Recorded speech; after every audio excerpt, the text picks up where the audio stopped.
Saya ke Pak Sunan terlebih dahulu. Nah, kami mengikuti di 17 Januari tuntutannya untuk kalau kepala desa mau 9 tahun. Kami sudah bahas itu di obrolan malam, kami coba cari rasionalisasinya kenapa dari 6 tahun ke 9 tahun. Terjawab, karena ada masa untuk konsolidasi setelah pemilihan.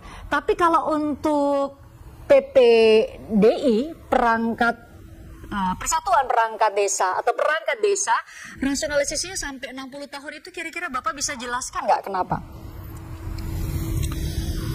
Ya kalau PPDI itu kan memang sejak dari dulu ya 60 tahun gitu. Karena dasar aturannya? Ya itu kan perangkat desa jabatan karir, bukan jabatan politik. Iya, jabatan karir kan kemudian tuntutannya, salah satu tuntutannya adalah belum jelas apakah sebagai aparatur sipil negara atau pegawai negeri sipil atau status swasta atau satu istilah lagi pegawai pemerintah dengan perjanjian kerja.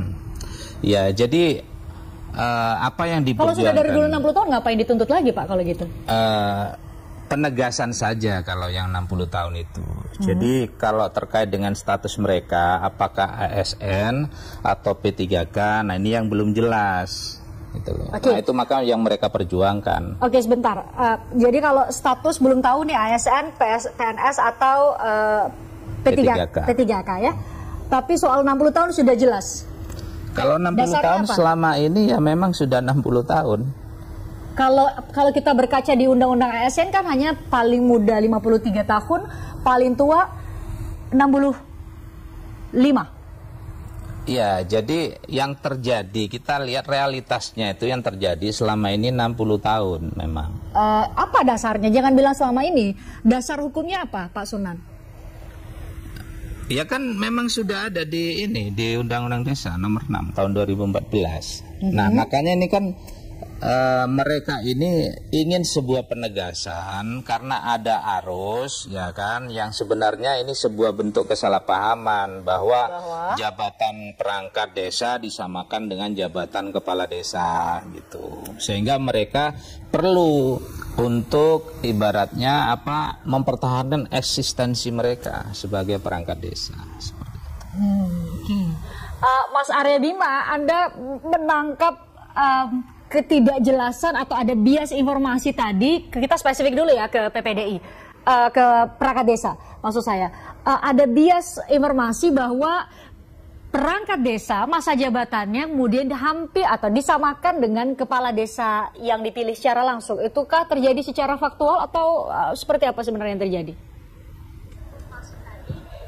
Ya, di tingkat implementasi perangkat desa itu memang masa jabatannya ada yang menerapkan setiap masa pensiunnya usia di atas 60 tahun.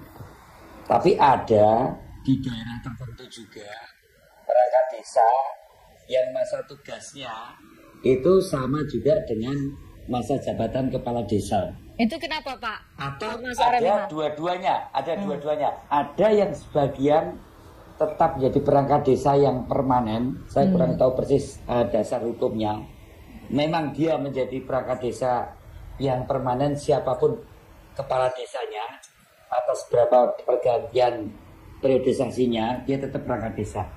Tapi setiap pergantian kepala desa tentu ada ruang yang diisi oleh kepala desa yang baru, entah satu entah dua dari jumlah perangkat desa yang ada. Itu realitas yang saya lihat selama ini di daerah pemilihan saya. Ini yang terjadi. Nah, mungkin karena ada ketidakjelasan atau kekaburan peran dari aspek tahun itulah kemudian para perangkat desa minta suatu pasal atau aturan yang lebih permanen. Mungkin Bu Ratna nanti bisa menjelaskan lebih pasti mengenai ketentuan yang sebenarnya apakah itu domain dari Kementerian Desa atau Kementerian Dagri. Tentu ini akan lebih bisa dipastikan bangunan hukum yang ada untuk masa jabatan perangkat desa. Perangkat desa, oke.